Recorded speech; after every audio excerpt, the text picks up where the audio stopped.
Yan lang yung pagdating dito, huwag mong tatanggalin yung sarang mo. Ito na lang. Tapos pag kumalat na siya, pag brown na siya, ipunin mo na siya, parang ganito. Tapos tutubo ulit siya. Yan, parang ito sir, yan, ginagin ko. Ito na po yung tumaho. Yung tutubo na, ito naman yung bulaklak ito mo. Kakalbin siya sir.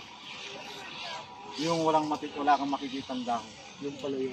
Kasi nun, tanim ko isang ano lang, mag-try lang. Tumubo siya, pero walang bunga ng bago lang. Ngayon may bunga na siya. Pero konti pa lang. Pero pag pinat mo na siya, yun, dami na. Yung imported naman yun. Sinubukan namin. Nabuhay namin. Yun lang ang kahinaan ng grape. Ulan. Pag nababad siya, kailangan di siya nababaha. Kung bagong tanim naman, may butas siya. Pag mainit, itak mo ng tubig. Isang linggo tatlong beses kang magtulog. Yung hapos. Depende sa'yo. Pero pag umuulan na, takpan na, tabunan mo na siya. Para hindi na siya mag-isak ng tubig.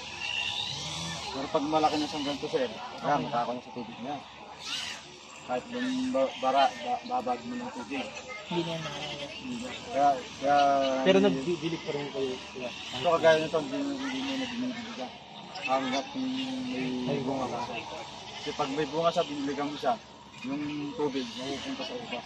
Pag kinagat mo siya, tubig na lang. Tubig na lang siya. Kaya hihintayin mo siya na maubos lahat yan.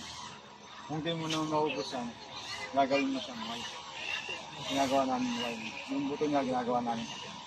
Tapos yung balat niya, ginagawa namin pagpapata.